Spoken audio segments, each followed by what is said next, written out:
thing going on, because indeed I was invited for a keynote speech at Goiânia University to talk about artistic research. And then I sent an email to the organizers there, but CC to Rogério, or actually the other way around, that, okay, as I was in Goiânia, perhaps, I mean, it would be nice also to go to São Paulo and do something there. So then we decided that I could do a seminar on improvisation, through which we met. But then these people in Goiânia, they found out that I was not only I could not only say something about artistic research, but also about improvisation. So they asked me, besides this keynote, to do a 3-day course on improvisation. And when Rogério found out that I also know about something about artistic research, then he thought, maybe he can also do something about artistic research here. So in the end, I have a full program. But of course, it's very nice to present some things. Actually, if everything was okay, then you were provided with 2 texts on the methodologies of artistic research, one article by Brad Hazelman, and one example, let's say, of what artistic research could be like from a methodological point of view, an article on the research catalog by Britta Lemmens. So, the initial idea, at least for me, was that we would sit and have a discussion on those 2 texts. But yesterday I thought, well, maybe it might be a nice idea if I just introduce my thoughts, or the thoughts of our university, on artistic research in a much broader perspective. And from there finally end with a discussion on these texts. So if that's all right with you. So this night I start preparing a kind of short PowerPoint presentation. So it's something else than what I had in mind initially. I think it's in order to understand from which perspective I'm talking, I guess it's necessary to say something about the situation in Holland where we started a couple of years ago. So first of all, you have a clear division in Holland between what is called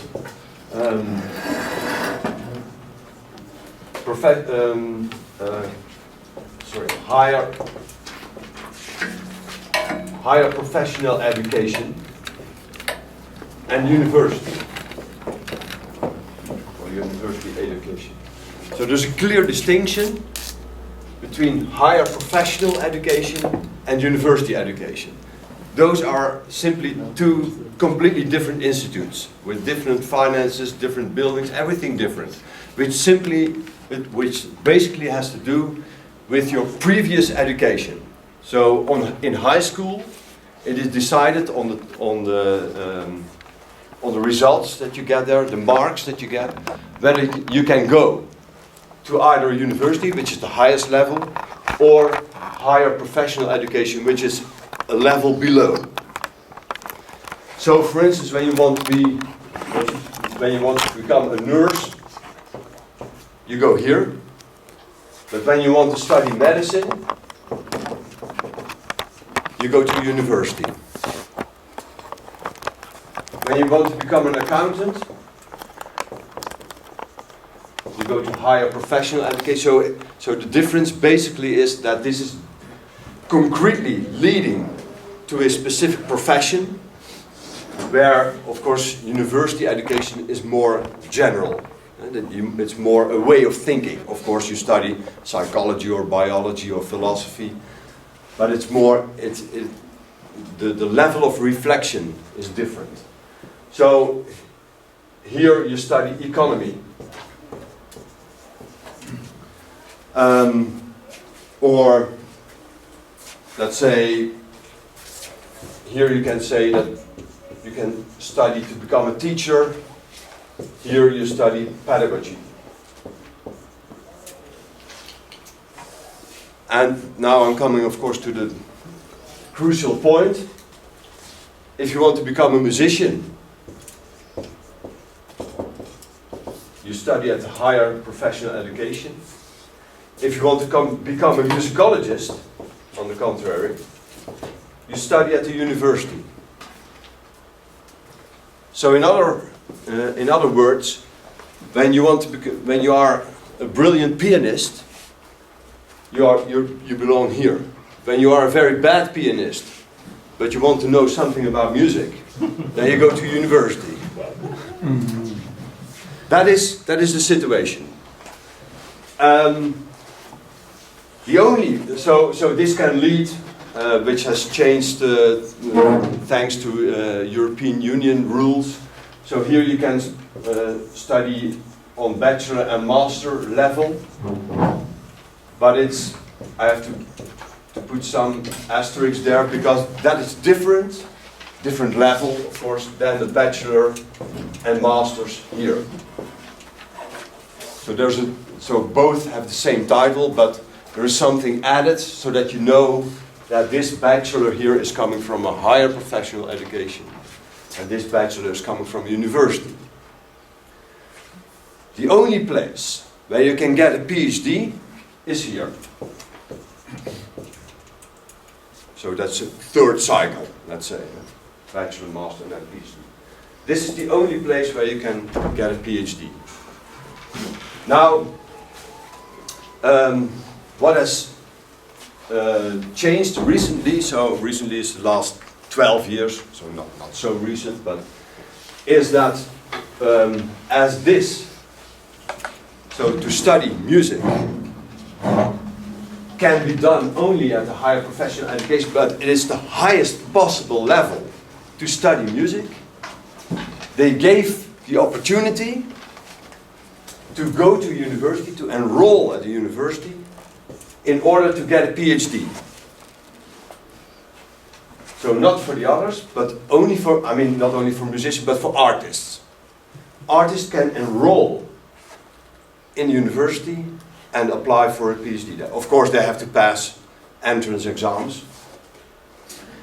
And it's here, so when people are doing it, that's where I'm working.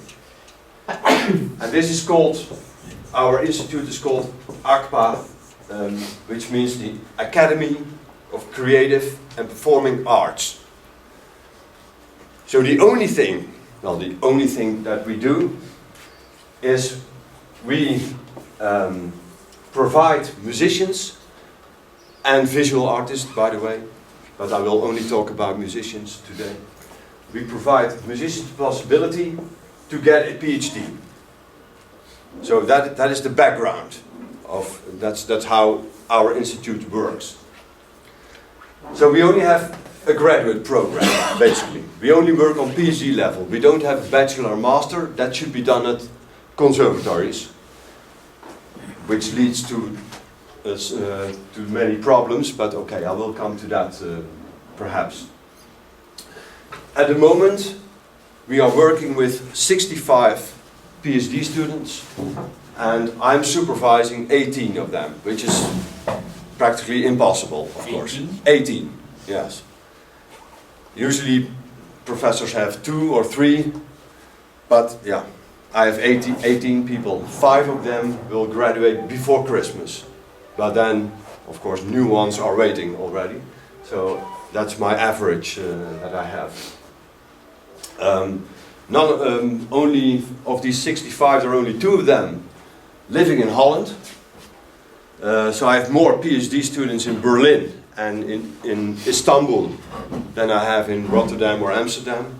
So I'm constantly traveling all over Europe to speak to these and to talk and to educate these PhD students. So the point, of course, okay, what are we doing with these musicians? And because we don't want them to do a PhD like a musicologist does, or a music theorist, or a music historian, or an art historian. We want them to do something else. And that's what we call artistic research. So that is the background. Now, I will talk a little bit about this artistic research, of course.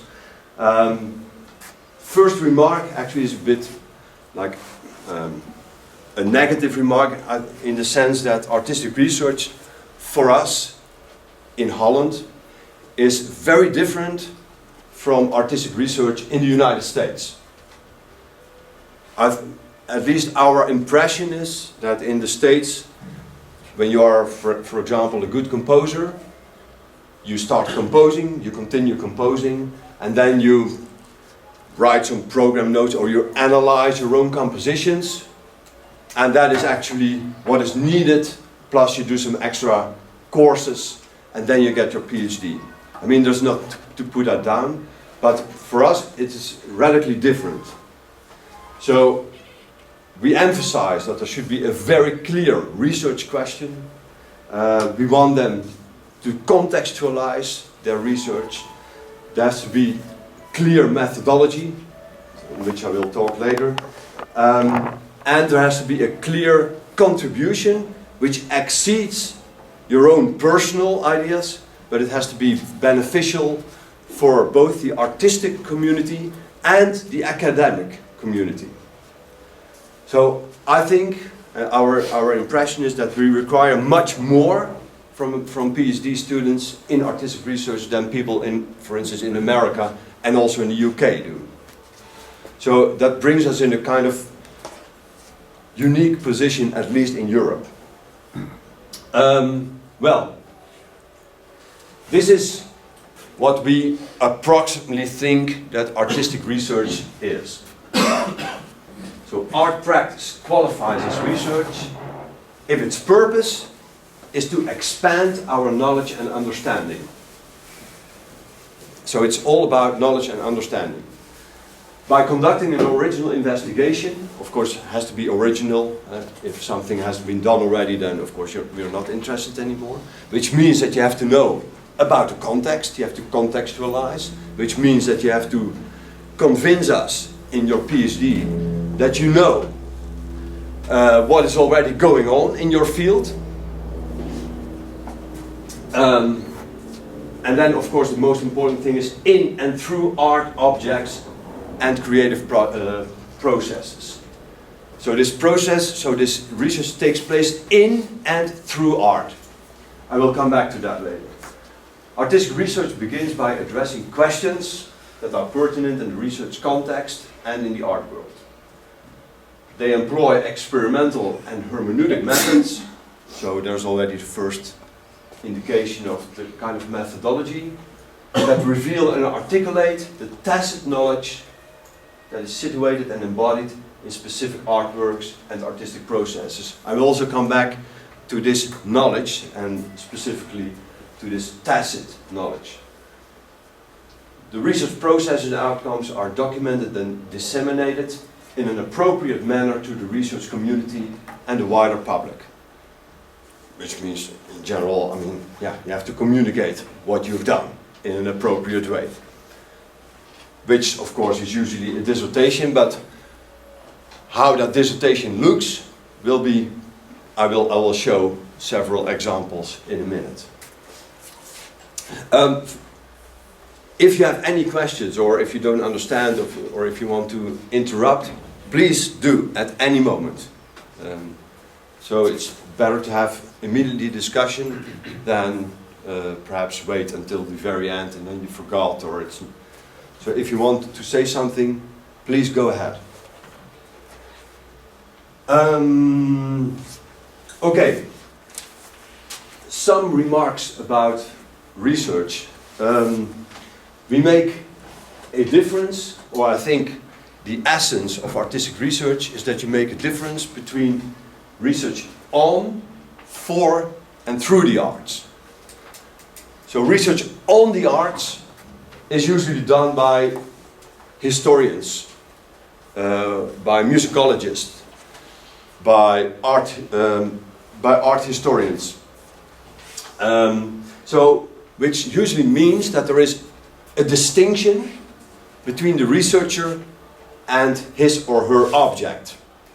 So here you are as a researcher and you study music, which is over there. So there is a distinction, which is, like the regular thing in universities. So literature studies, comparative literature is also an example of where you study a certain object. Research for the arts is when you develop, for example, certain software, or you add something to the development of an instrument in order to make it more easy to play or more interesting to play. So it is something that you do for the artworks. So it is somehow contributing to concrete practices. The third one, that is of course where we are interested in. Research through the art.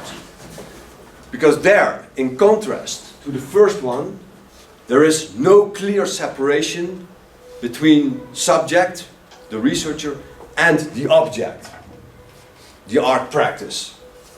So you could summarize it as the art practice is the essential component of the research process and the research results. So you start from your art practice. The art practice is also the method, and your art is also the outcome of the research. I will show that.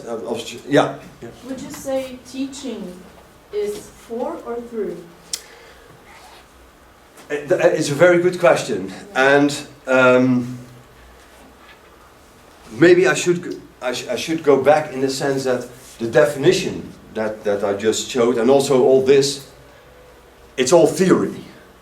And what we constantly experience is that, so every year we get like approximately 60 applications, out of which 20 are invited for an interview and 5 are accepted. And it's more and more that we get music pedagogues in. And actually our first reaction several years ago was, no, let's keep them out. Because it is indeed more something for, let's say, for, maybe even on. But if these people, I mean, and several were, if they can convince us that their artistic practice is absolutely needed to contribute to their pedagogical tools and insights and profession, then we think, yeah, why not? Of course, that is also artistic research then. The outcome then also has to be artistic. So besides that you say something, that you contribute something to pedagogy, there should also be an artistic output. That is a requirement. And this artistic output should be directly related to the pedagogical insights. So this is theory, but in practice it is much more complicated. And each time again we have to reorient ourselves. So is this something that we think is interesting? And then yes. So the borders are constantly shifting and changing. And they are fluid and they're open. So this is basically, but it's very important that this research takes place through the arts. Of course, it is also very important to acknowledge that not all artistic practice is by definition research. Well, perhaps you could call it research. Everybody is doing research, right? When you perform a Beethoven sonata, you are also doing research in a certain sense. You're listening to other performances, you are studying the score, you are looking for the right fingerings, for interesting new articulations. In a sense, that is also research. But our idea of research exceeds that simple idea of practice. So, information that is needed for you in order to become a better performer or a better composer is in itself not enough to be qualified as artistic research. Simply because it's only, or one of the reasons is, because it's only benefiting for your individual practice. and we want a whole community to benefit from it.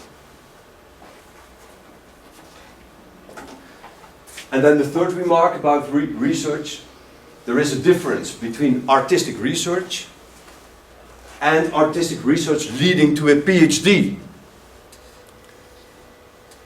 In my opinion, somebody like Cézanne did artistic research when he was trying, when he was painting this Mont Saint-Victoire a billion times.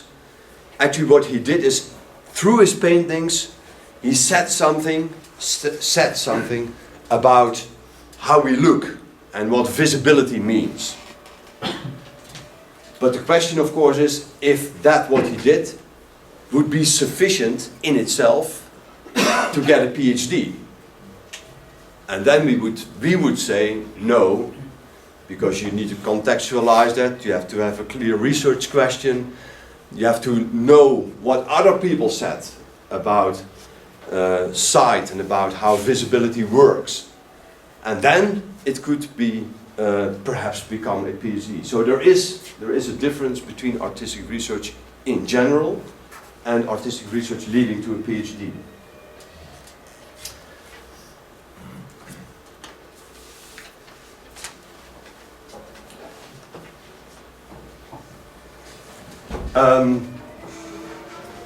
I think where the difference already starts is that artistic researchers in general ask different questions.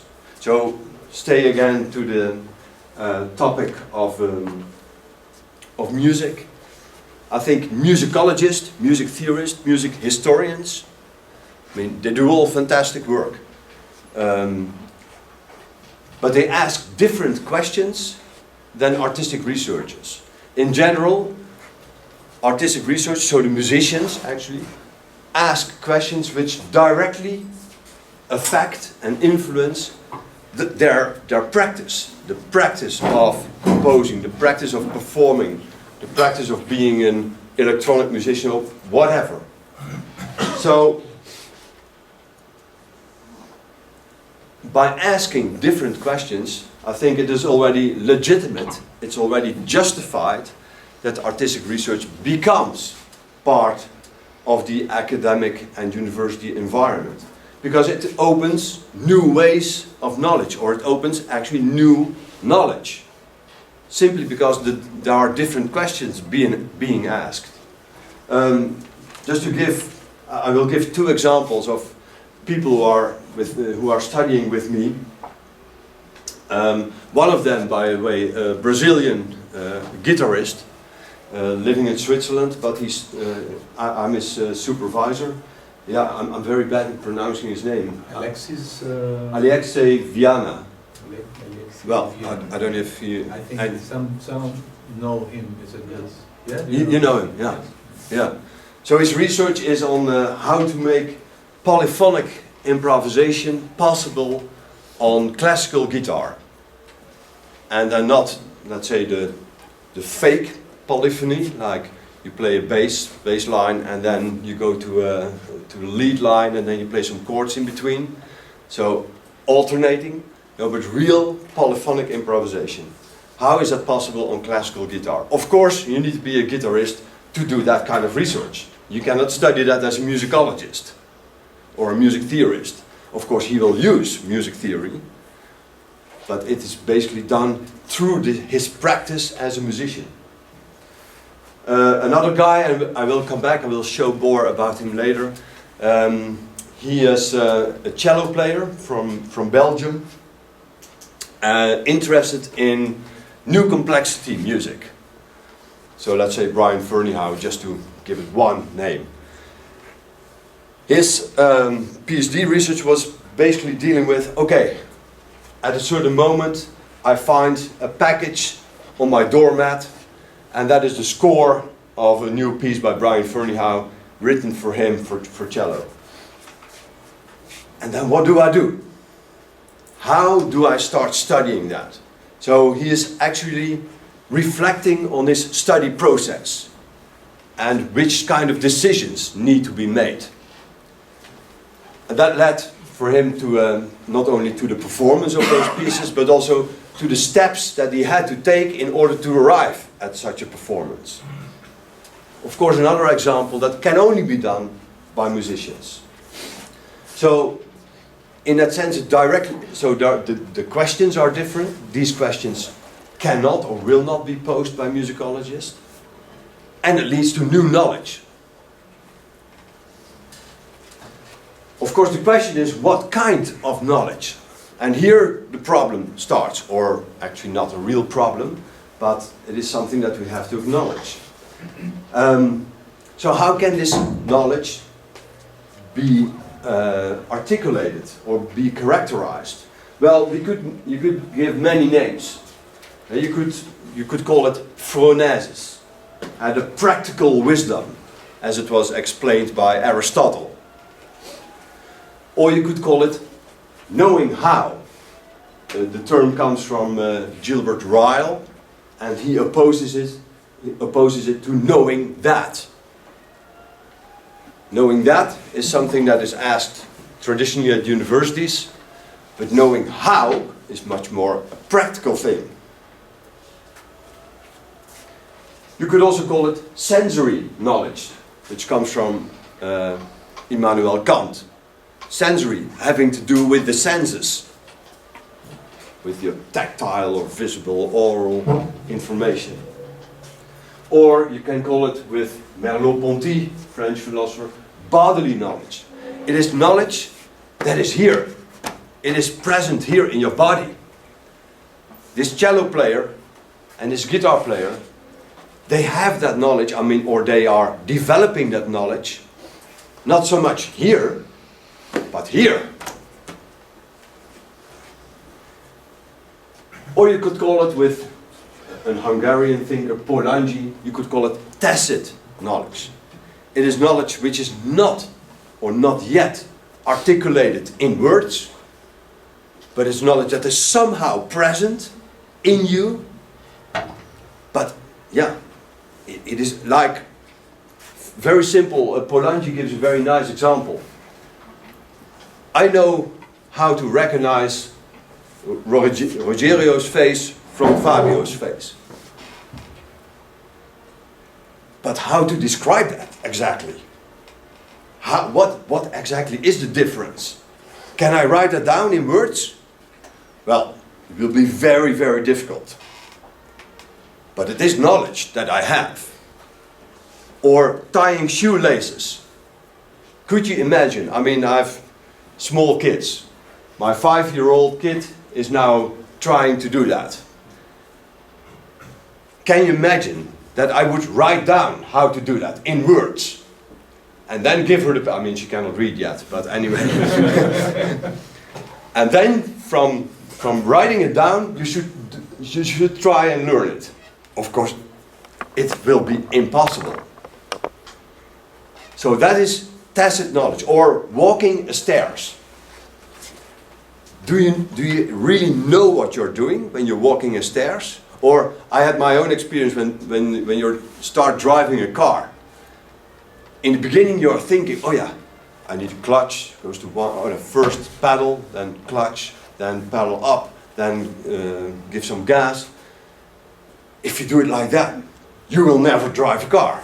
It has to be like automatic. It has to become tacit knowledge. Your body knows what to do. So this kind of knowledge, of course, is at the heart of artistic research.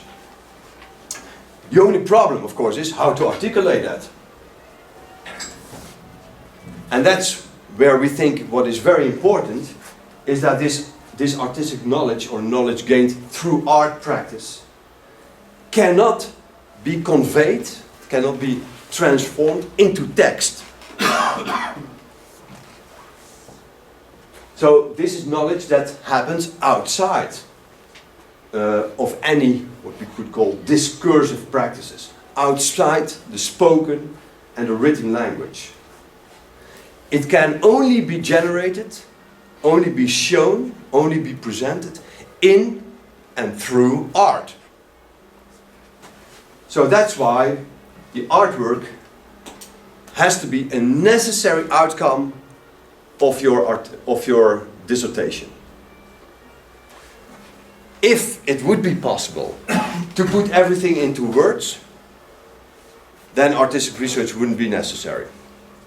If you could, in the end, write down everything that you did, then artistic research would be useless. But the point is, of course, that there is knowledge articulated in the artwork itself, which cannot be explained through language, through the written word, which makes that the artwork itself becomes an essential component of the whole dissertation. Marcel, Yeah. how do you relate that to the requirement that you need to share with others your findings? Next slide. Oh, I will just skip this one. Because I understand you can share your performance and people will maybe benefit from your improved practice, but that doesn't mean that they will understand the knowledge that you gained. Yeah, very good. Very interesting question, and it's exactly what I want to address now. So, we here at ACPA therefore think, although we try also to stretch the limits, is that it is somehow necessary that there is a written component next to your artwork. How that will look, I will, or might look, I can show in a minute. But this writing is an essential aspect of it. The only problem is, and I said already that I would come to that problem, here we have higher professional education. Musicians are entering university to do a PhD.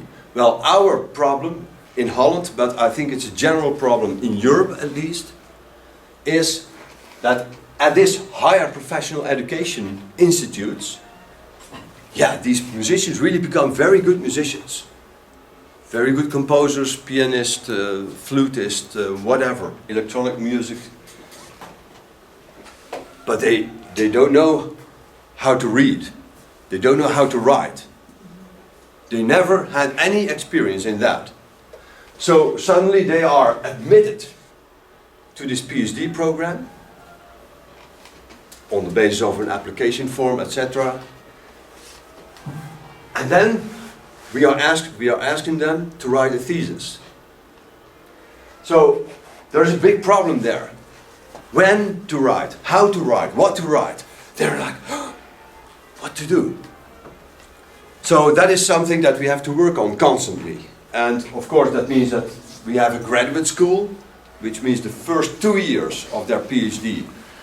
They are coming every month, 3 days. We are gathering, all PhD students gather.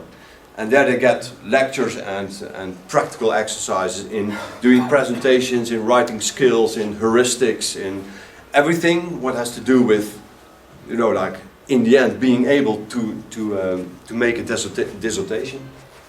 And of course we are also constantly in contact with the higher professional institutes, so the conservatories, and tell them that they also should do something about practices of writing. So to develop their skills of writing and reflection. But I will say a little bit more about it. So the problem is how and when and what to write. I mean, most students come with the idea that, now I'm a pretty good musician, which is, by the way, when we have our entrance exams here, so besides application form, where there should be articulated some kind of research question, methodology, let's say what you will do in each year of your PhD research, so these general things. The most important thing is that you have to perform or send CDs and talk about your compositions, etc. Because first of all, we want to know that you're an outstanding musician. The reason for that is that otherwise we will get criticism from these institutes that, but that is not really a talented musician, so now he's trying to find a way out and do his PhD at the university. That's not what we want. So actually all our students are almost internationally recognized musicians who have really like a very good practice already, a very good profession as a musician. So they do this PhD next to their profession. Of course it's all integrated. So what to write, how to write, when to write. Because in general, that's our experience at least, there is some kind of misfitting between the practice of a musician and these writing skills. So there is something uncomfortable there. What we are trying to find is which kind of writing does justice, the most justice to the artistic practice of each individual. So that's why we have, so when we are my own, when I was doing my PhD, I don't know how it is in Brazil, but when I was doing my PhD, I had my office at floor of a university building, and next to my room was a room of my supervisor. And I think we approximately met twice a year in the corridor. So he was getting a coffee, I was just going to the bathroom, and he was asking, Marcel, how are you doing? I said, well, yeah, okay. He said, okay, keep on going. That was it. So we had our annual conversation. After 4 years, he said, you just put your dissertation under my door, and then I will read it. So that was how I was educated as a PhD student. Well, with artistic research, it's very different. When I work with my students, and mind you, I have 18 of these, when I go in the beginning of their research project and at the end, in the beginning I go with one student, I spend 4 days, full days with them, just to start talking about everything that they're interested in, that they want to do, in order to get to the core of, because I think when I started doing this work, I only thought, these bloody musicians, they don't know shit. They haven't read a book, they don't know how to write. How will they ever get a PhD? So I have to tell them, read this, do that, go to writing classes, improve your reflection skills, etc., etc. So I was only seeing the deficits of each student.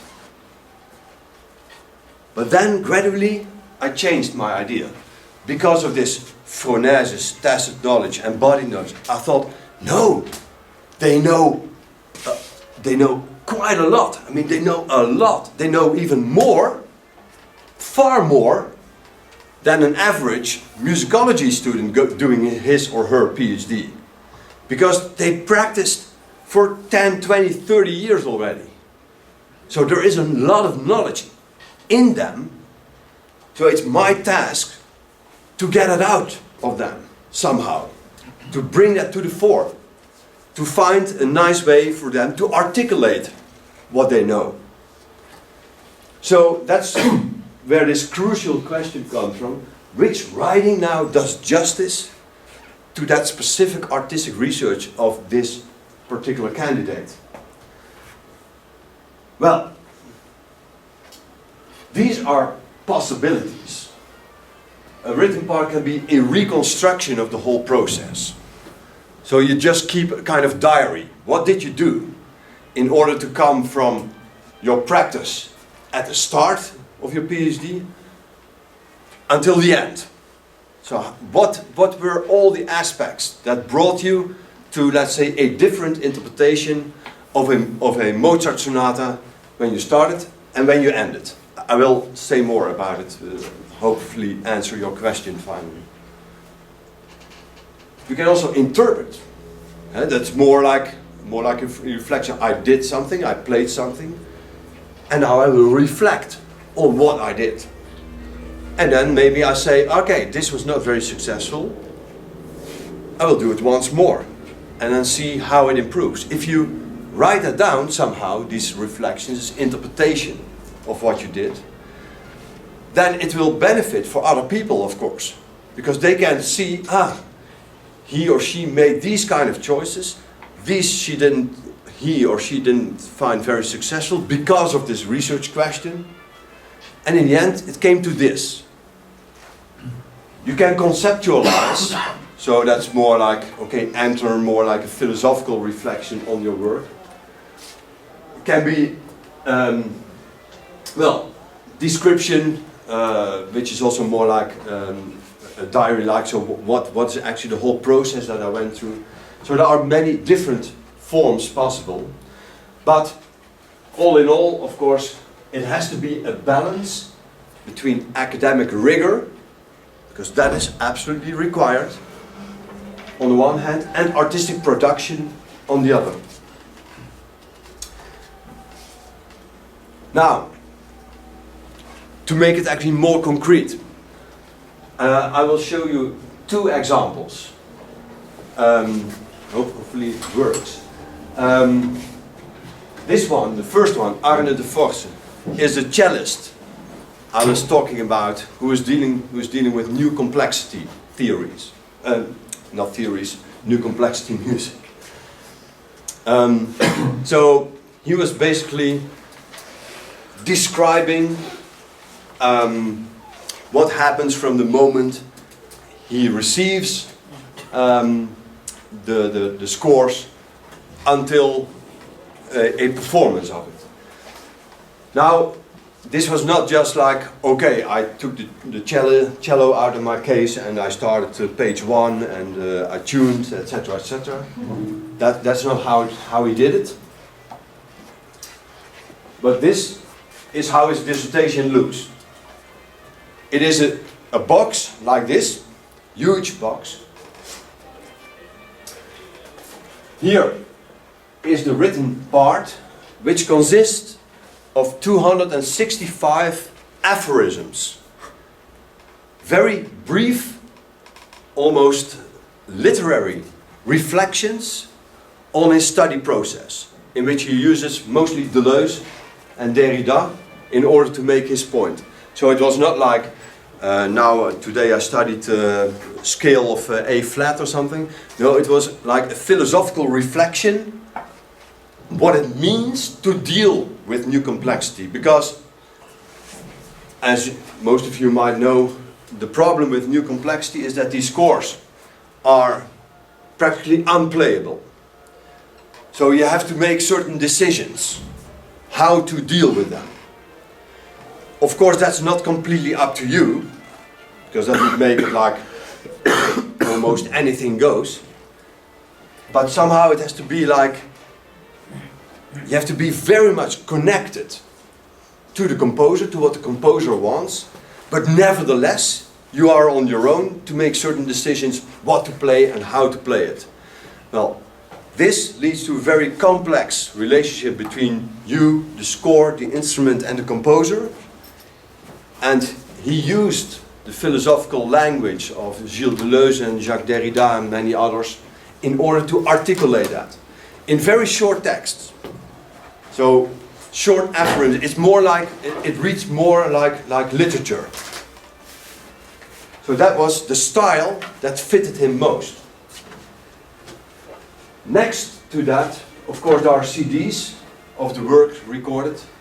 And there are the scores of the music.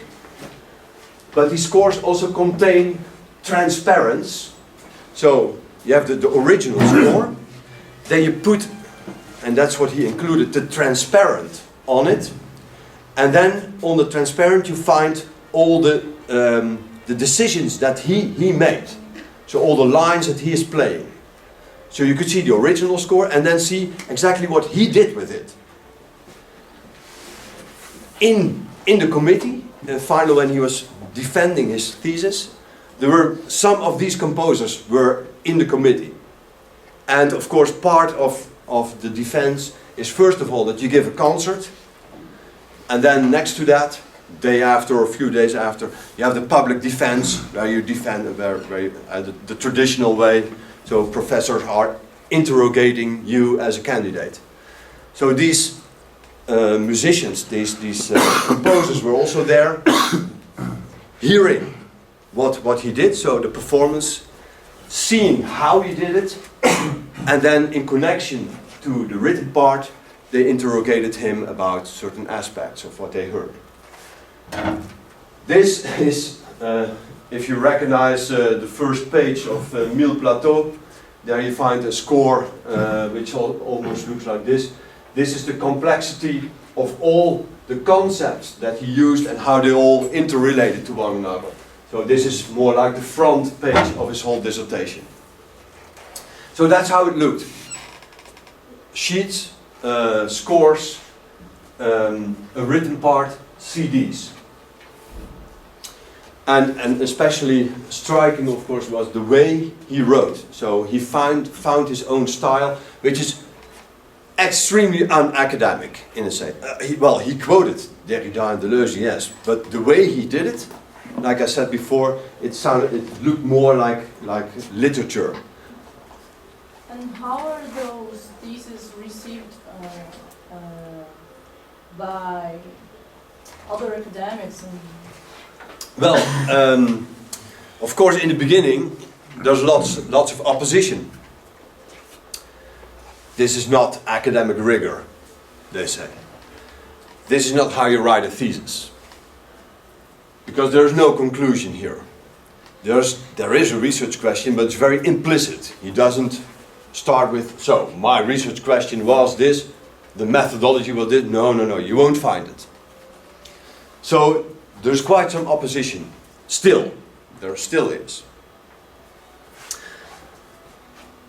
But, on the one hand, you can say, hey, guys, if you compare this to a dissertation in humanities, yeah, it is very much different. But now go to mathematics. Dissertations in mathematics or in physics, they are based on formulas or graphs or 3D animations. And next to that, you have a short text introducing these graphs, introducing these formulas or these animations. So there it's much more common to use other ways of presenting your knowledge. Well, that's what we do. We present our knowledge differently. And yes, it is articulated, there is text, and what this text in fact does, and that will bring me to my next example, is actually showing or pointing. You have to pay attention to that. So when you listen to the CD or when you see the performance, of course, when you merely hear the performance, then you have no idea what the research question is or what he did. That's where the text comes in. The text is not explaining what is going on, but the text is actually providing a framework so that you know, so if I'm listening to this piece in relation to that research, then I have to pay attention to those aspects of the work. Which of course also needs to be done when you use a formula or a 3D animation. Yeah, you also have to say, so this is the point, so this is what I want to make clear. Well, that is what we are doing. And Marcel, are those theses and dissertations available in libraries? Yeah. You can take these blocks to your house, or you have to. Well, this particular example is very limited edition because it's very expensive. Yeah. Because the scores are originals, so it's I mean, so it You was. have to consult in the library. Yeah, and there were only 3 in the Leiden library, and the rest was for the committee members. Okay. The text is online.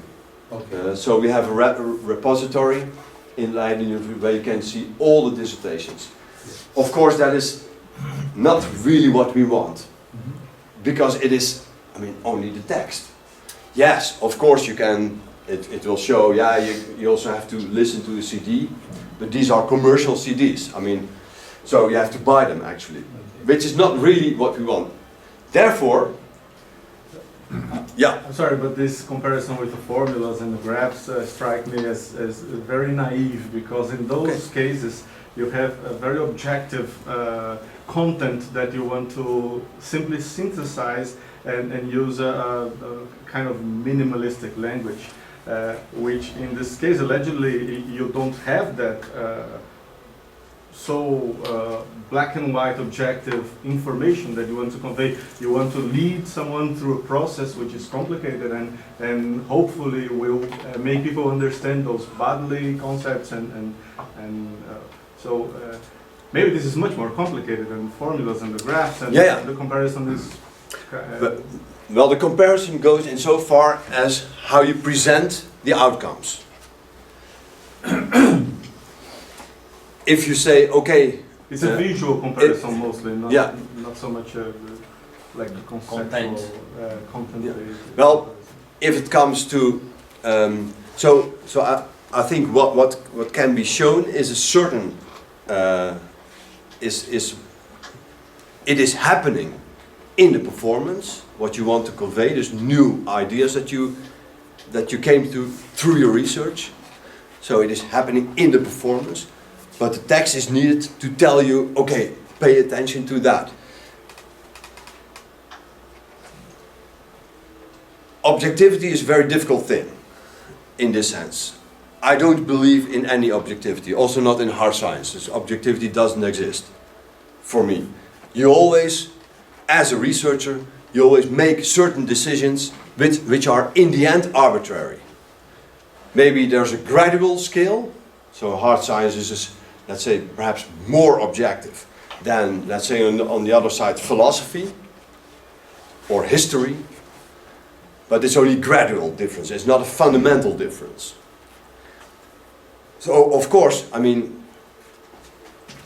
there is also a relation possible with research taking place in humanities.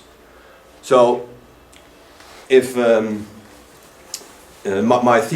own thesis was about deconstruction, so the work of Derrida in relation to music, objective criteria to judge that. Well, no. I'm telling a story. What I'm trying to do is, hey, is it possible to relate to music differently than we did before? By using the philosophy of Derrida for that.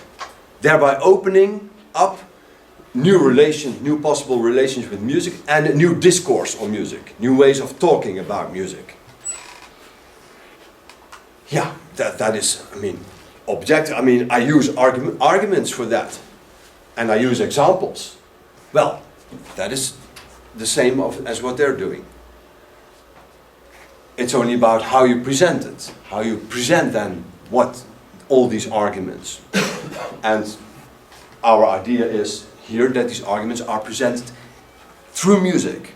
For example, so what I usually say to my students, they say, well, this what I did was really not very successful. I said, okay, keep that in your dissertation. What was unsuccessful? And then reflect on what was unsuccessful and why it was unsuccessful and what you will do to improve it or to change it.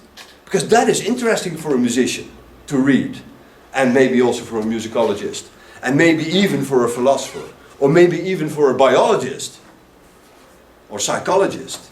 Doesn't matter what kind of, I mean, of course, depending on the topic. But about this going back to this availability, that was a problem, and therefore, we changed recently. So our institute bought a package which is called, and that is also one of the texts that was presented in what is called the research catalog. Research catalog is basically an open space where it's open source, so anybody can make an account and do with it whatever he or she wants. So it's an open space that is given to you, where it is very easy to connect image sound, and text.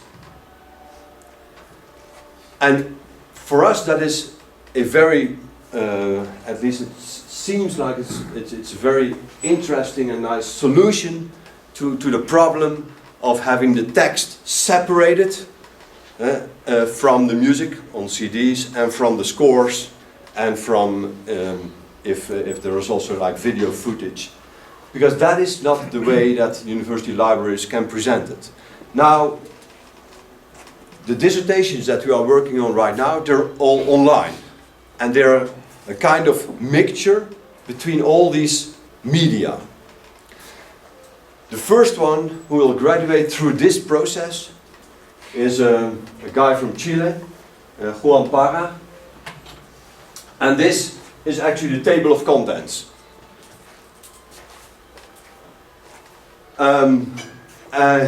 He is a computer musician, and the problem with him was we were absolutely convinced that he's brilliant in that. He knows more about, let's say, Max MSP than Miller Prakat, who developed it, knows about it. I mean, much more. So he's absolutely brilliant. The only and he's a very good musician. The only problem was he could not make one proper sentence. So yeah, that was really a big struggle. So what we were trying to do was, okay, how can we find a way for him to do a PhD? Because I was really convinced all the time that he deserves a PhD. Only, yeah, you need to say something about what you're doing.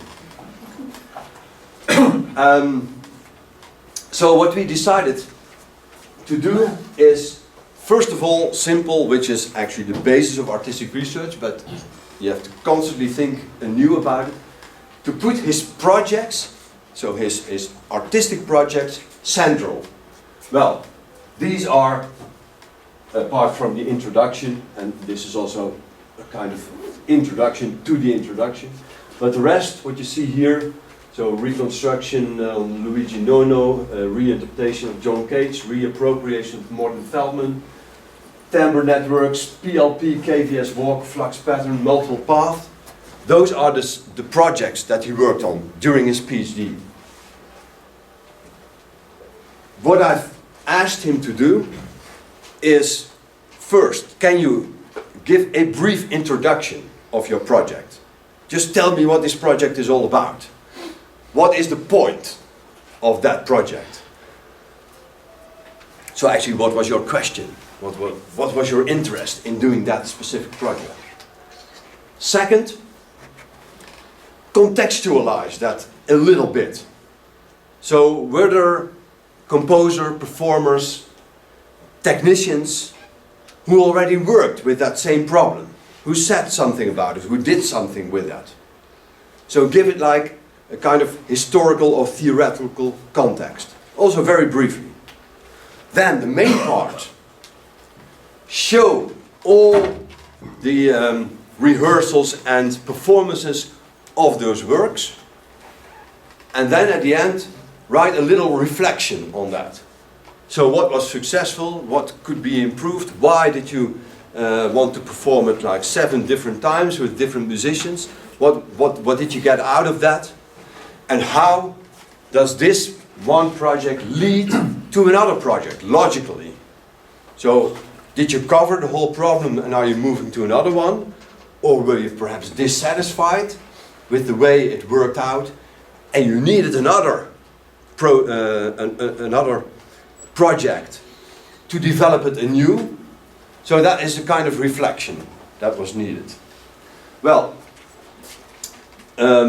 this led, and now I have to move, hopefully it will work, to internet. This is the result. So here you have again the layout of the complete dissertation. So this is one project, PLP. So you find a short introduction, a very short introduction.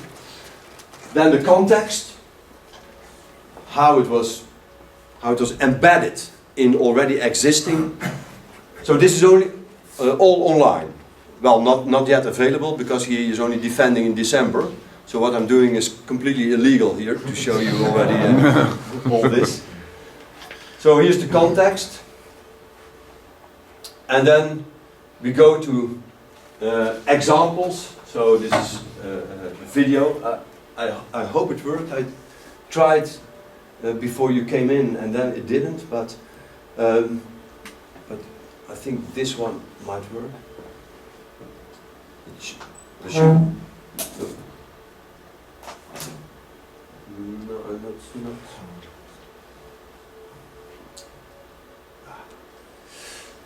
I don't know. I think it's maybe it takes very long to open. I don't know exactly why it doesn't.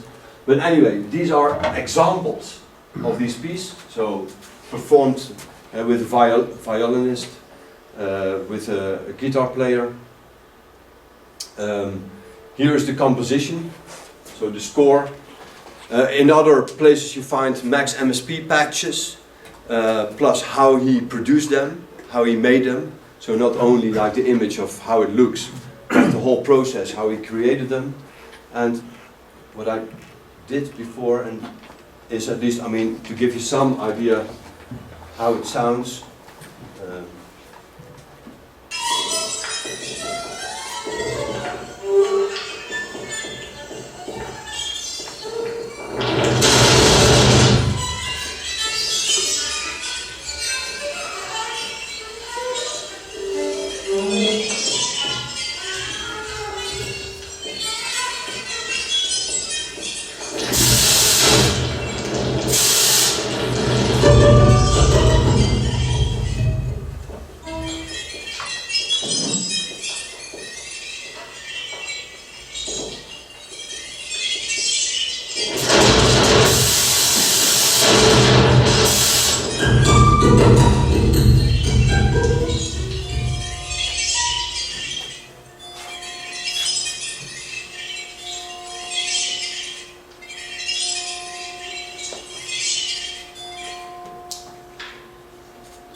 Once it starts, then. No. It did. Okay, yeah. And then let me see. I think he's even right now working on it because and that's how you would find the references. Simple. So there's not a complete bibliography at the end. Well, there is no end. Actually, nor beginning. So you find after each project you find the references that he used. I forgot to tell you what his research is actually all about. I mean, except that he is an electronic musician. Well, his basic starting point is that that as a computer musician you are actually both you are composer, you are performer, and you are instrument builder simultaneously. Now, actually, he's mostly interested in this aspect of being a performer, because, as you all know the jokes about computer performers. There is no direct connection between what you see and what you hear. So usually you think that these people are just checking emails while you are listening to the music. And now he is interested in, can I, as a computer musician, actually, in a way it's extremely conservative in the sense that he's interested in how can I, as a computer musician, actually do the same thing as what a traditional performer does. So to make it more visible for the audience to see actually what is happening, to behave more like a traditional performer, like a performer of violin, for instance. So he uses all these different projects in order to find out how he can behave like a traditional instrumentalist. So that is the basic idea that he's investigating. And it took him like 7 projects in order not to come to a conclusion. But anyway, he tried. He tried several aspects. Now,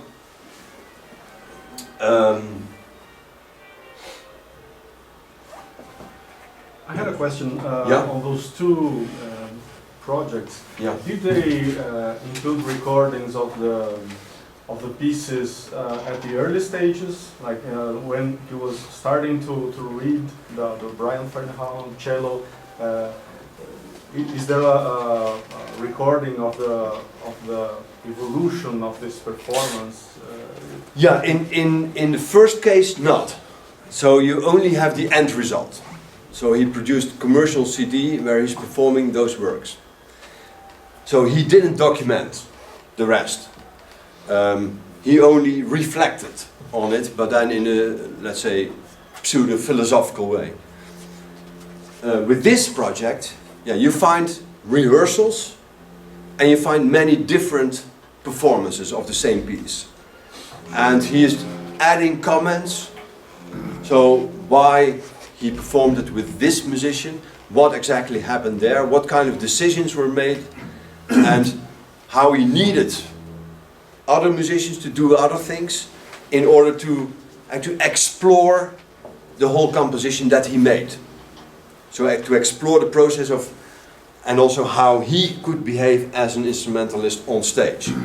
So here you find much more of that kind of documentation, which of course is different in all kinds of researches that are being done. So some people choose for that, to document everything. So at the moment I'm also supervising a guy who is playing Schumann, but not playing Schumann. In the sense that his claim is that Schumann was actually almost always improvising, and only several of these improvisations sedimented in his score finally. Well, he is actually interested in going a bit further with these improvisations. So what he does is he takes some aspects of Schumann's music and performing or improvising in the style of Schumann, but then taking it gradually to an edge, to be further and further removed from what Schumann did. And he is also recording all of these projects, because the problem, of course, with improvisation is sometimes, yeah, it's just a failure. But it can be very interesting to say, okay, and what went wrong here? So wasn't I close enough to Schumann, or was the sonic result not very interesting? You can say all kind of different things about it. So he's using a lot more material, and so you find real documentation of the whole process that he went through. So actually the final result is also, yeah, okay, you have to stop somewhere. It is not the final result, because of course he will continue with all this. So there are many. We have another one who did. He did a research on collective overtone singing. So he went to Mongolia, to Sardinia, to South Africa to make recordings and to practice it himself. And then he started doing it himself with a group in Holland. So what are the differences? How do you think about timbre, for example, which is very important in this. So that was his project. So you have all kinds, which is more ethnographical or ethnomusicological research, but then of course with a practical attitude. So all kind of different possibilities. Now, this brings me to, of course, the topic, the actual topic of today. The methodologies of artistic research. So does artistic research have a specific methodology? And of course, as with all good questions, the answer is yes and no. You could say yes, because the most important thing is that you start from your artistic practice. That is the core of artistic research. So, in that sense, you are different from, as I said before, a musicologist or music theorist or a historian. So not only your question will be different, but the way you will deal with the question is also very different. I think that's also proved the examples that I gave. On the other hand, you could also say no, it is not very different, because, and that brings me to the second point, the methodological pluralism. You take actually methodologies from all over the field. When you reflect, you could say that's more like a hermeneutical approach coming from humanities. Usually you are yourself a participant, in your own research, which means like participated research or whatever. Participatory research, yeah. Which is coming, or participatory observation, or whatever you call it, field studies, action research. All these basically coming from social sciences.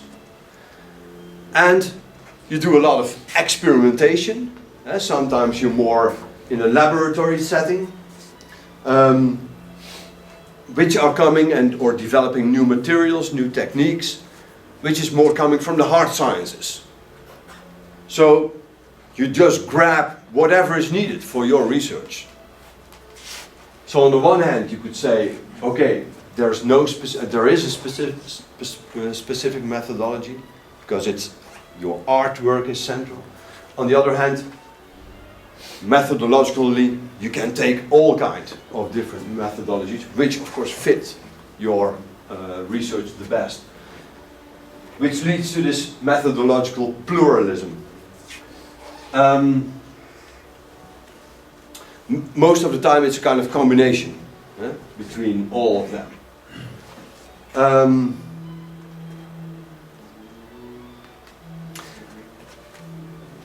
Perhaps very important is this third line. When we start research, generally in academics, you start with a hypothesis or a research question. And that's actually also what we ask, so I said at least before, which is hypothesis-led. Your whole research is hypothesis-led. So you have a research question or a hypothesis, and then you're going to try to find arguments in order to underpin or to reject your research question. With artistic research, it can also be discovery-led, which means, and that's also a little bit in this text by Brad Hazeman, it is more like a kind of trial and error, or even serendipity. You were not looking for something specific, but suddenly you found it. So it's more like you have a fascination with your own practice, and that is the start of your research.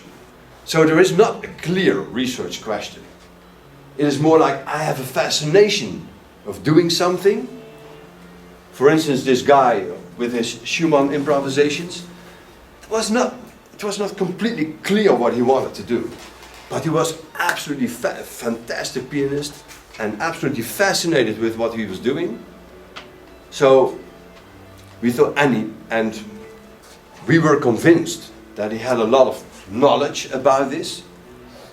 So we allowed him into the program, and then you start working with him, and perhaps so after a year or 1.5, we come to the idea, okay, so this is what you should concentrate on now for the next 2 or 3.5 years that you have before you have to finish this PhD. So it's not so much that there was a research question in the beginning, but it's more like, I'm completely fascinated by this. Okay, let's start working, and let's see how we can, in the end, turn it into a proper PhD dissertation. So it's more what we call discovery-led. So it's like an unsystematic search, which is very hard, of course, for a supervisor to deal with that. I mean, it's easier when everything is clear and set. So you need a lot of talk and discussion with these people in order to come to a point to limit the research that is done and exactly what you're going to do and how you're going to do it. It takes much more time, but it often is like that with musicians. Well, you could call that, according to Brad Haseman, performative research. So research taking place in the performative act itself.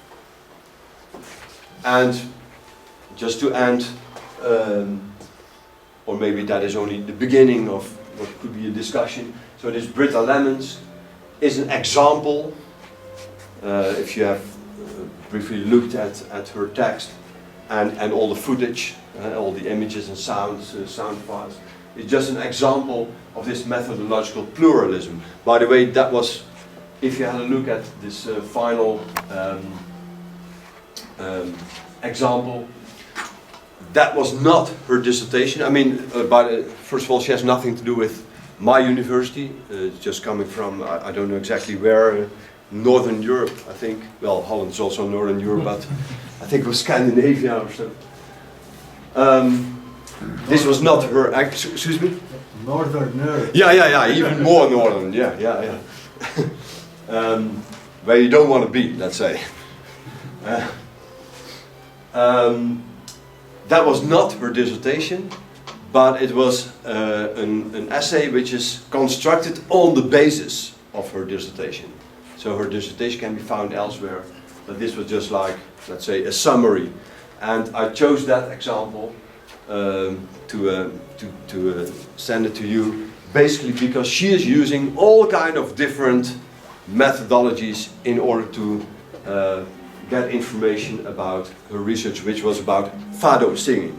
So what it means, how can you learn fado singing when you're not yourself, first of all, a fado singer. She was a classically trained musician, and she was not Portuguese or from Latin American country. So she was also lacking the language.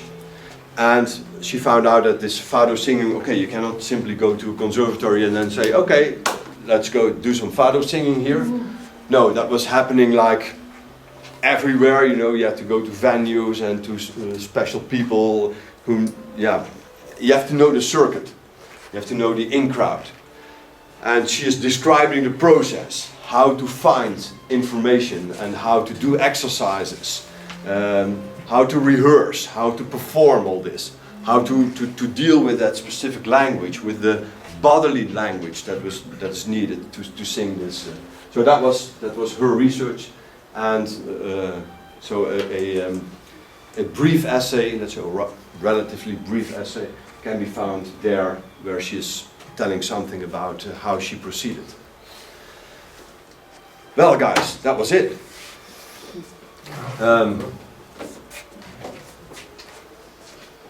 Questions? I have. Okay, I think you were first, then you, and then you. Okay. I would like to revisit that first question, maybe refine it a little bit, because it started with the claim that the essence of artistic research would be somehow that part that you cannot convey with a regular discourse, so you should use the artistic practice as the vehicle of your process, what you learn. The art itself. Yes. Yeah. And I understand that as a political statement. I think it's provocatory somehow. It's very interesting. I understand the appeal. But maybe it hides a little lie inside of it because of the other requirement of sharing your knowledge And I was thinking more specifically on the issue of reproducibility, which I think is very, very different in artistic research than it would be in hard sciences, for instance. Because on the one hand, I would like to believe that a similarly skilled pianist or cellist that reads the work of one of these researchers would be able,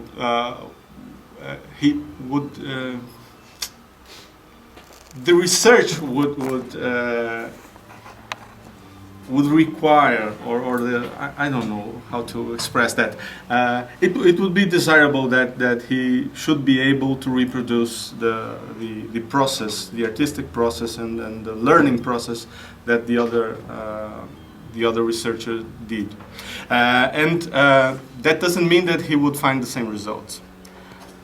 But at least he should be able to mimic the development, the studies, and the things, the bodily knowledge that was attempted and gained, and then maybe he would arrive at the same conclusion and say, oh, that's a very good way of studying Brian Ferneyhough, or maybe he would understand that it doesn't work for me, that's specific to that player, and although I am as good as that other cello player, I cannot, I didn't get to the same point, or I chose a different path to read that score, to perform that piece. Yeah. But that doesn't invalidate the issue of reproducibility. Yeah. Because maybe this is the essence of the shared knowledge requirement. So that should be always theoretically possible. Yeah, I guess. Yeah, those final two words are very important. I guess. Yes. Because this is a claim which comes, I think, more or less directly from the hard sciences. This idea of reproducibility. Nobody where I got my PhD, so in philosophy department, nobody is telling anything about reproducibility. I mean, if somebody would do a research on the philosophy of Derrida in relation to music, well, the chances is 0.0000 that he would come to the same results as what I do. But of course, what you can, what these guys who are interested in my work can do, is read my work, read the arguments that I use, read the kind of way, my path that I took, and from there on, continue their own thinking. So maybe they go in completely different directions, maybe they use completely different argumentation, completely different music, completely different text by Derrida, which might even contradict what I say. But it is producing new knowledge. So the same here, I think. It is not necessarily so that guy studying Brian Ferneyhough comes to exactly the same performance or does exactly the same what he did. But this is, let's say, a world famous cello player who was approved by the composers themselves on what he did.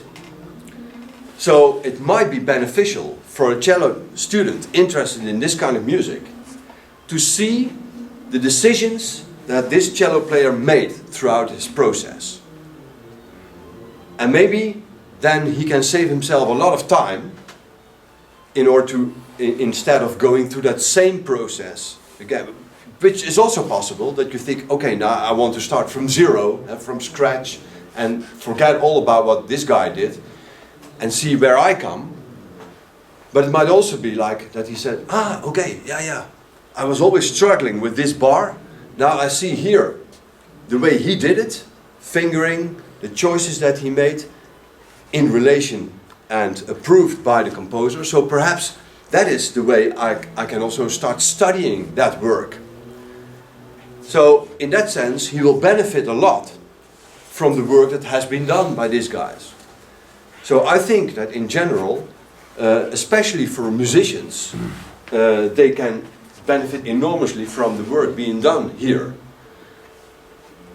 In addition, it is also adding or contributing to the academic knowledge, if only in this particular example, that he is opening the field of philosophy, specific branch of philosophy in this sense, of course, to relate to music, to relate to specific music. So also for philosophers, it might be very interesting to take notice of this work and see how the work of, in this case, Gilles Deleuze, is actually made productive to say something about music. So it might be interesting for philosophers as well. Of course, when somebody else is starting to read the same Deleuzian text and tries to relate it to music, he will not come to the same conclusion. But maybe, at least, he can be inspired and think, yeah, but you can relate that to music. Oh, wow, that's interesting. I will try to do the same thing.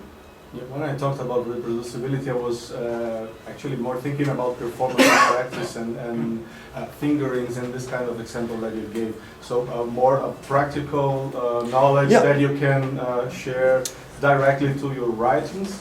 Well, there is this aspect. Is there some in some projects? So and also the question of reaching the same conclusions. Is fundamentally related to the non-determinacy of the process. So if you have a non-deterministic process, you could not, by any chance, expect that someone else would arrive at the same conclusions by going from the same starting point. I think so it should be. That was not what I meant. Okay. I think it should be very clearly documented how you come to your end point. I mean, whether you call it conclusion or not. I mean, how do you come to that artistic product? So, from your research question and from the methodology that you used and from the arguments and from the contextualization that you come there. But of course, when somebody else is doing that, I hope at least that he doesn't come to that same point, but that he's adding again something. I mean, or showing new perspectives on the same issue. So instead of arriving at the same thing, they think, okay, we already know that. So it would be nicer if maybe on the basis of almost the same material, another researcher would go in different directions, because then we would learn something again from it, which would make, I think, for an appropriate PhD or any research being done.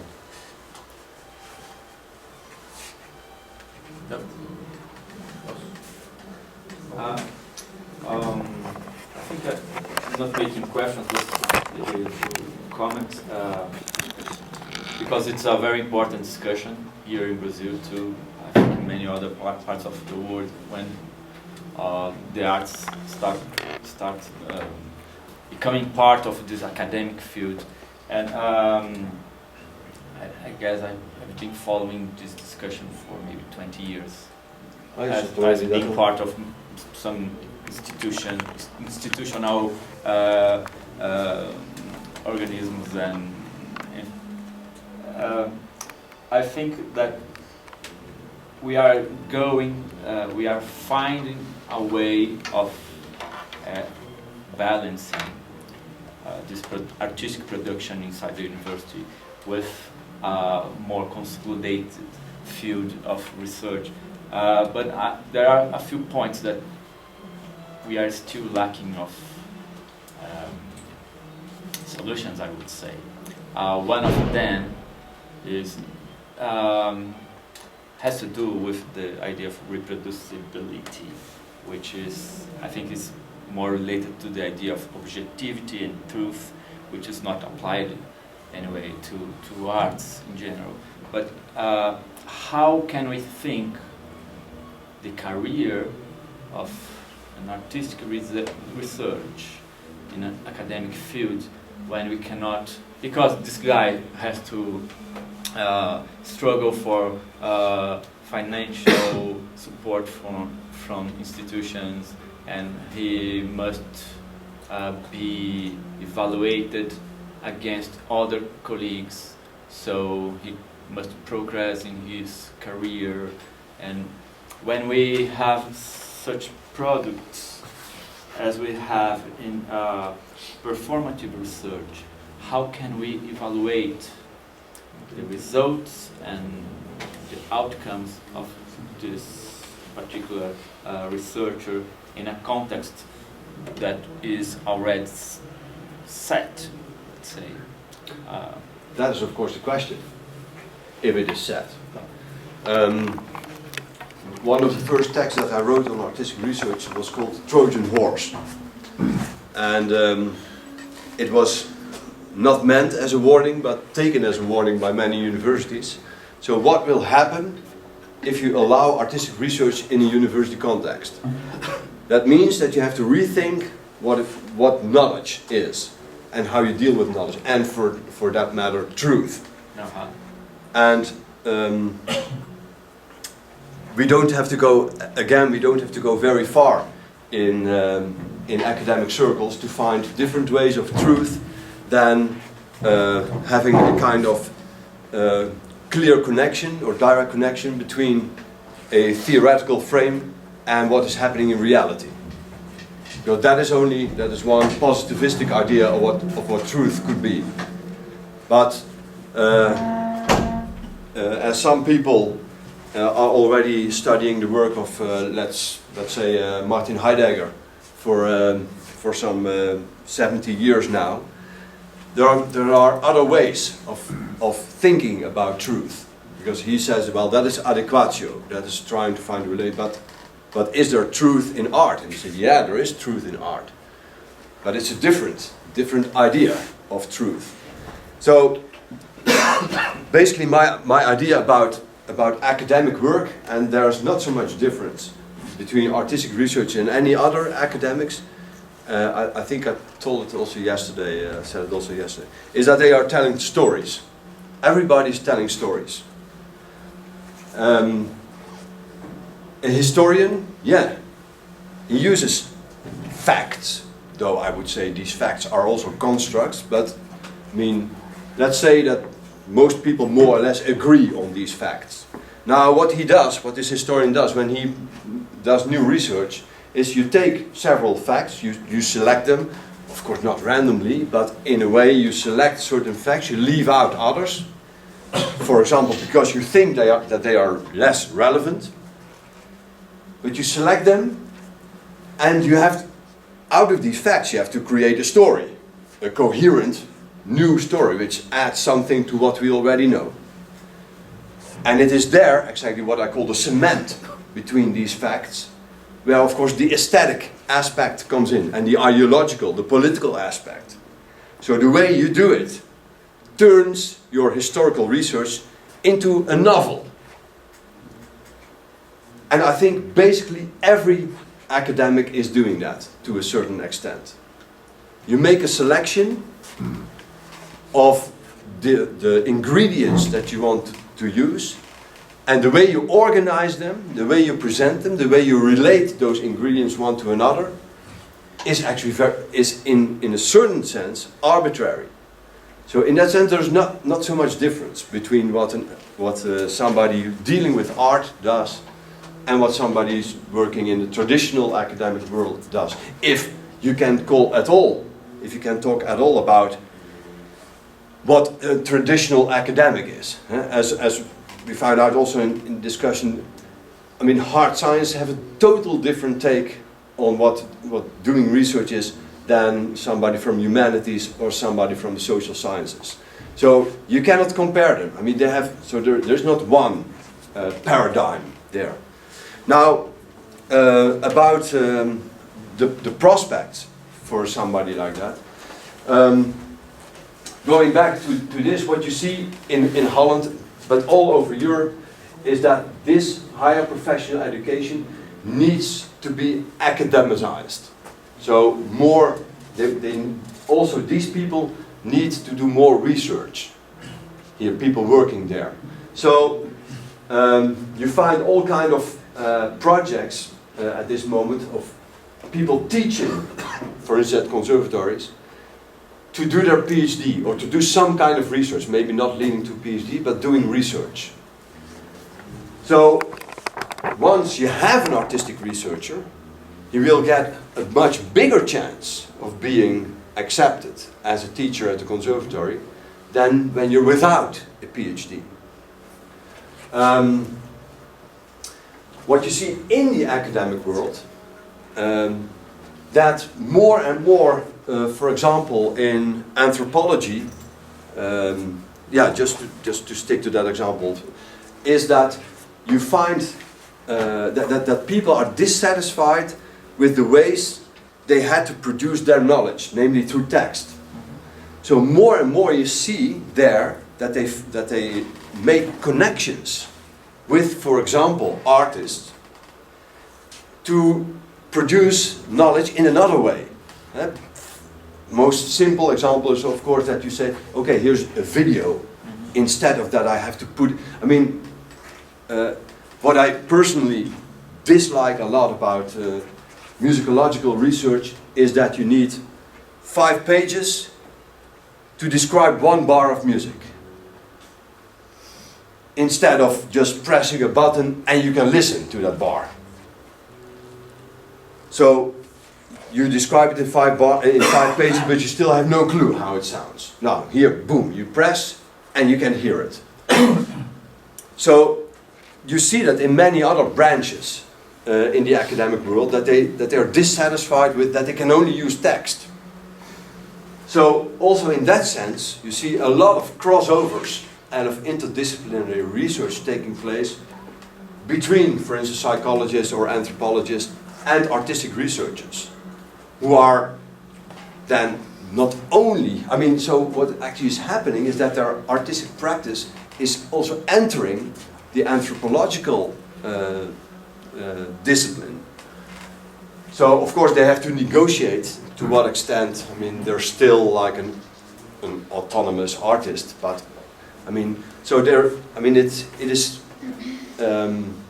they find a place, and I think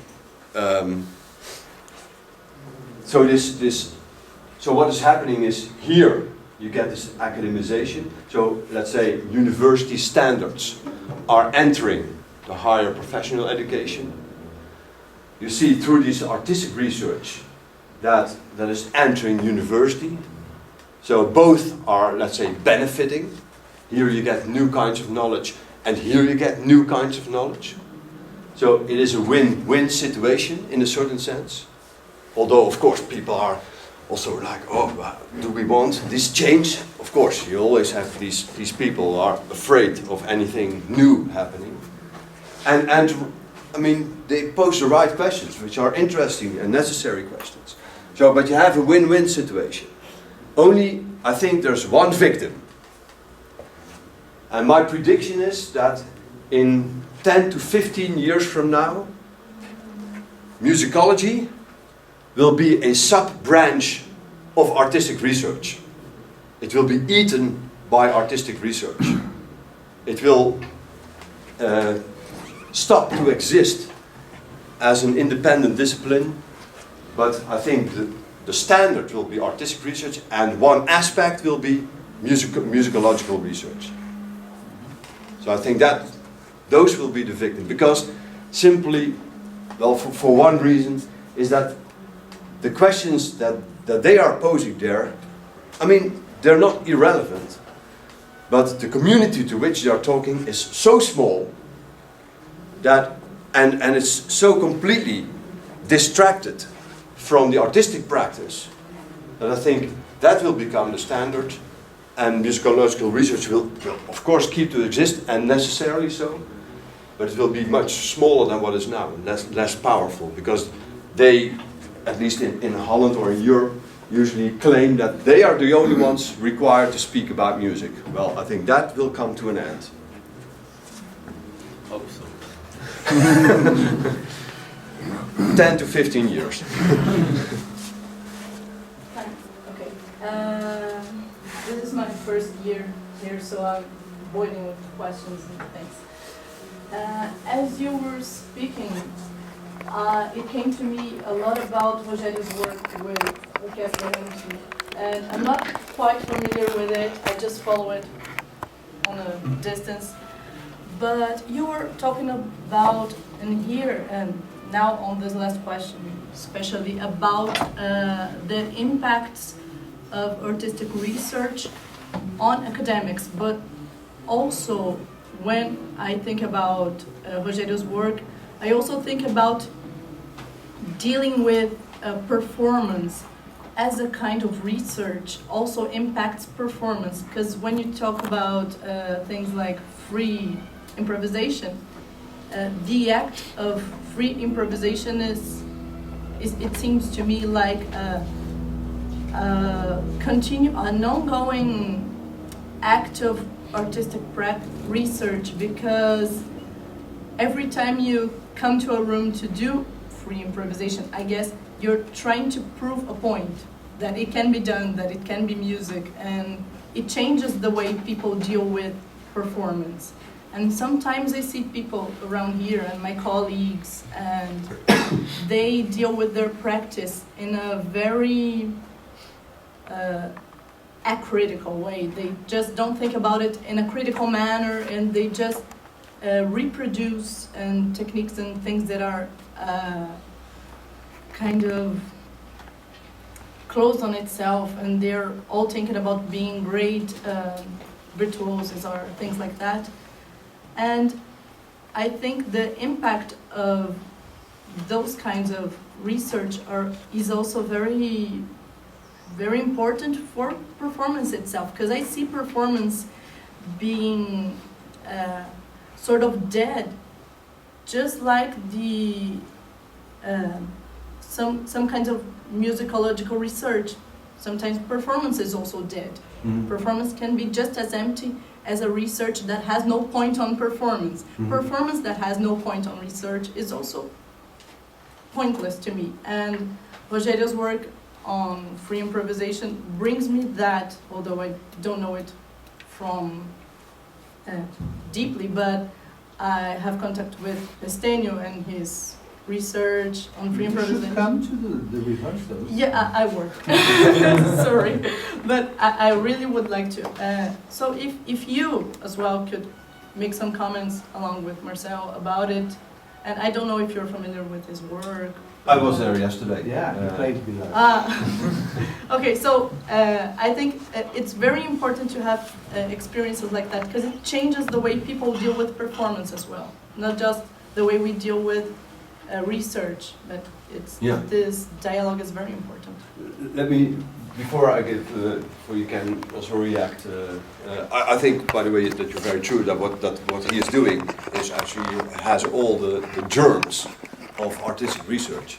I think two remarks are actually are just illustrating your point. First, when I said, so when artistic researchers educated at having a university degree re-enter music education programs at a high level, so conservatories, they will almost inevitably bring in those aspects of reflection on what people do. And I think that is, of course, indeed very important for any performer or for any composer. I mean, usually my experience is that with composers it's all right. They have this reflection, this constant reflection going on. With performers, with instrumentalists, it's much harder. But if these people re-enter conservatories, that will happen, because that is how they are trained. So they will ask different questions. So I think in that sense, that's the win situation for conservatories or music education programs. The other thing is, and that brings me to what you said about these virtuosos. What I see in most of Europe is how are these music programs of higher professional education, or let's say the conservatories, how are they organized? Well, there's only one model, and that is the virtuoso model. So all education is organized in such a way that that guy should come to that stage and be a professional soloist.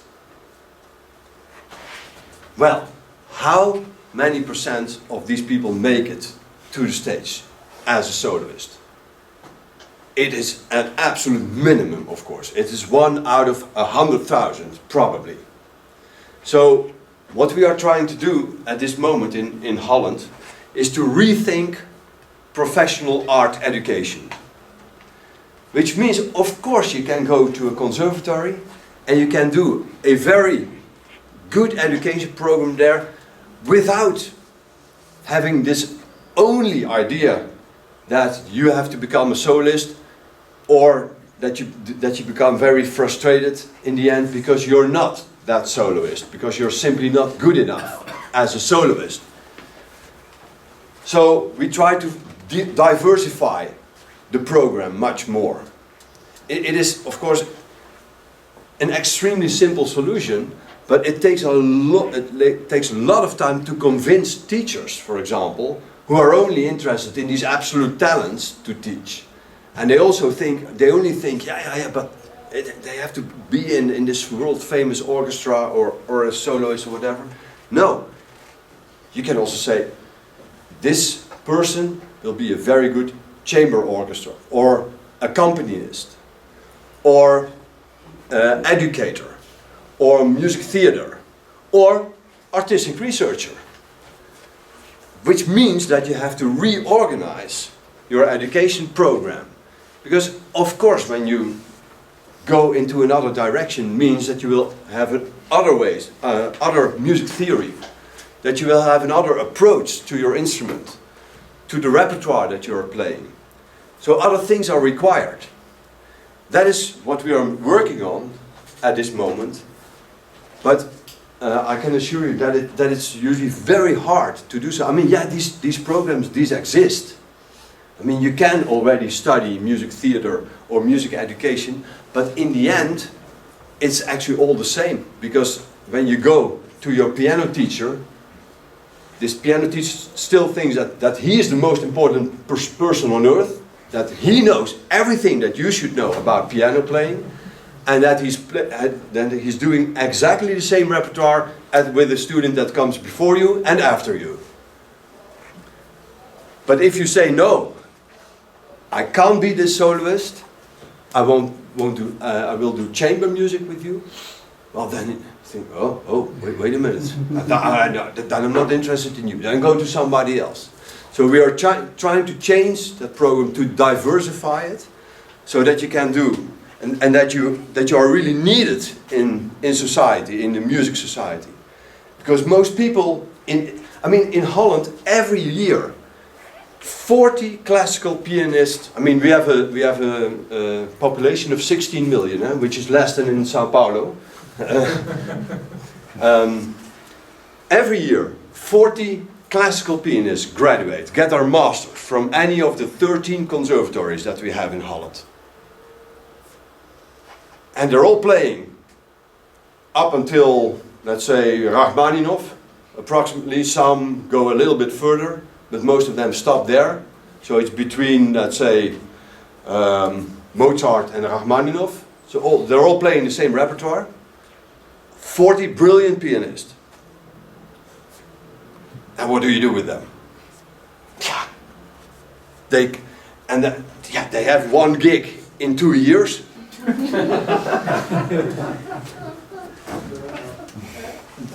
I worked 15 years at the music school. In these 15 years, I saw once an advertisement for a new piano teacher.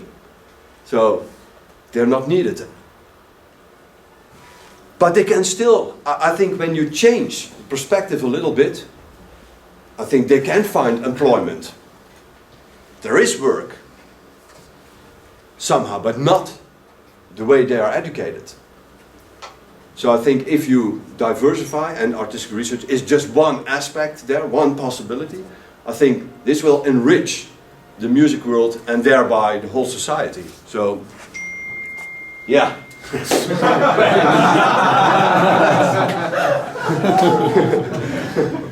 Your telephone is approving.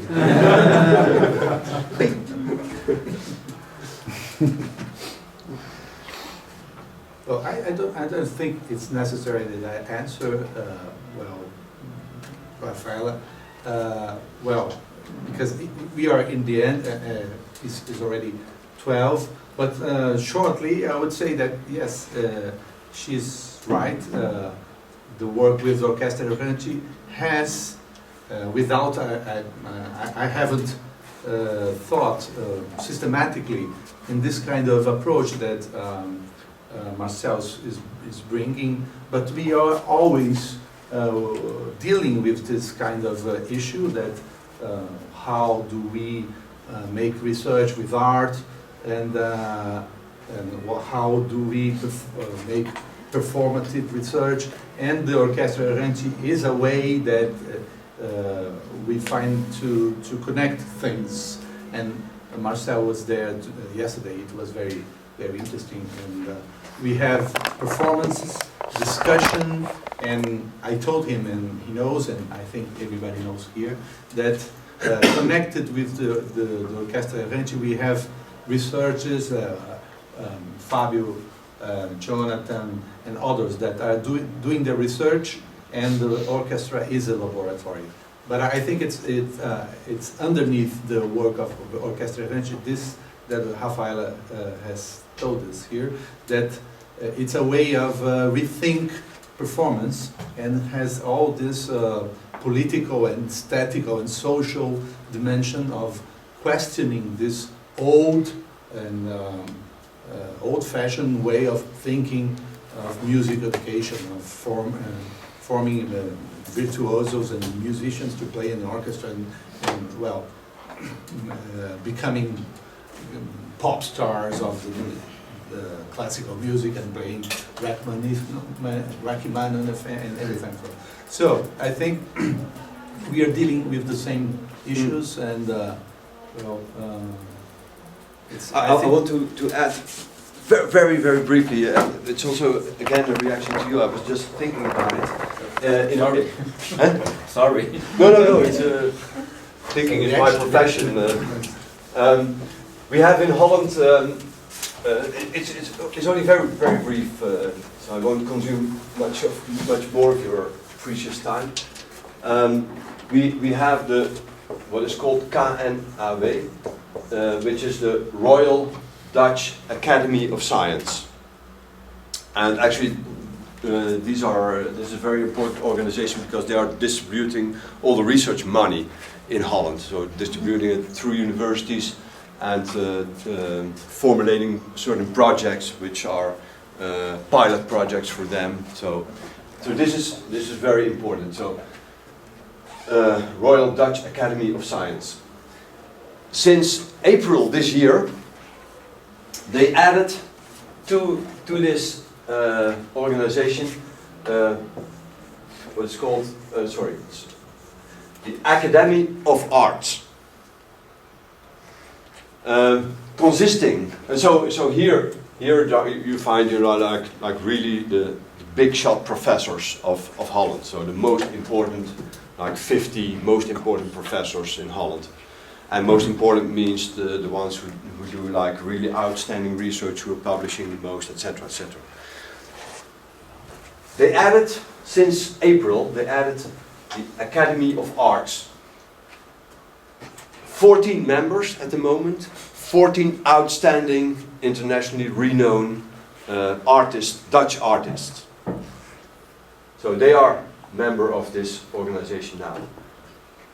Why did they do it? Because there was one guy here, one smart guy, historian, and he said, well, you know, this separation between art and academy is actually quite recent.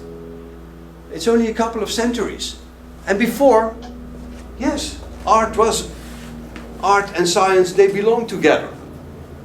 So why not join them again? Because they share at least one problem, and that is that they're both kind of disconnected from society.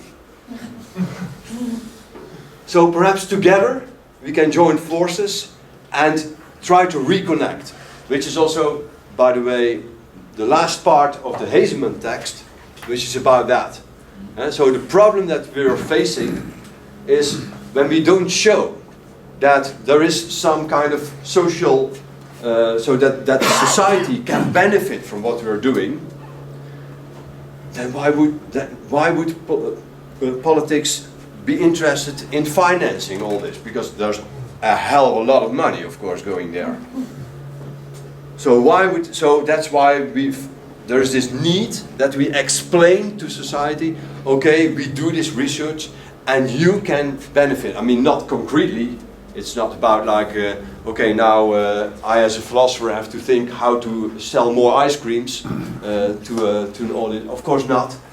So it is more elaborated than that, sophisticated. But they joined forces, so they came together again. I mean, they once split, and I think that was a big mistake. And now, they don't have to prove that they are scientific. These guys don't have to prove that they're artistic, but they're just in discussion again. They brought together, and both of them are at the moment thinking, so how can we reconnect to society again? Which is, of course, important. I mean, yeah, they're both part of society. They're both influencing society and are influenced by society. Only they didn't make it explicit. So now we are usually asked, also when you're writing an application, you have to add a paragraph to show, okay, what is your relation with societal problems or issues? Which, in a way, I think is a fair question to be asked. Well, that was... Yeah. Well, here in Brazil, the arts are inside the financial system of research. And the problem is we are fighting for the same money, and it's easier to measure things or evaluate things when you are measuring how many articles you wrote and what's the impact of each article you wrote, etc. But when it comes to art and performative research, what's something we are taking here, it's much more difficult to show, not to prove, but to show that it's relevant and how relevant it is and how you can compare one proposal to the other. I mean, saying the pragmatical aspect of this thing, how we share this knowledge to other fields, Yeah. and how we show that this knowledge is relevant and is has something concrete in it. It's the same problem in Holland and I think all over the world practically. And therefore I think this, as well as artistic research, is also so important, because here it is at least acknowledged that these people also talk differently. They have different discourse than they have. But at least now they say these scientists, where it's much easier to prove their relevance and their outcomes and their objectives, etc. At least now there's a voice there. And this voice can be heard. And it's not separated from the scientific world. So at least there's a dialogue now going on. And I think that is also something that perhaps artists need to learn.